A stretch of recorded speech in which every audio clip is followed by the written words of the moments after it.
नमस्कार मैत्रिणींनो, तर आज आपण 8 ते 10 दिवस टिकणारी अशी गुळपोळीची रेसिपी बघणार आहोत। त्याच्यासाठी मी 1 कप इतकं सफेद तीळ घेतलेले आहे। सगळे साहित्य मी एका समप्रमाणात घेतलेलं आहे। छान खरपूस असं मंद आचेवरती सगळं साहित्य भाजून घ्यायचं आहे। 1 कप सुकं खोबरं, 1 कप शेंगदाणे आणि 3 चमचे इतकं बेसन घेतलेलं आहे।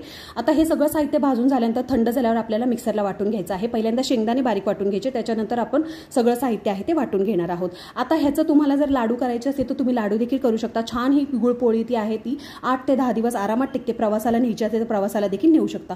आता तुम्हाला ह्याच्यामध्ये वेलची जायफळ टाकायचं असेल तर टाकू शकता, पण मी मेन जो फ्लेवर असतो की नाही खमंग तिळाचा किंवा शेंगदाण्याचा खोबऱ्याचा तो तसाच ठेवलेला आहे।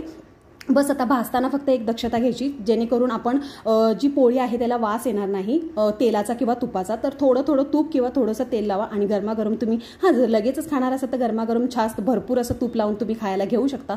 छान अशी आपली पोळी तयार झालेली आहे। मी आज टिफिनला दिलेली होती। तुम्ही टिफिनला काय दिलं मला कमेंटमध्ये नक्की सांगा।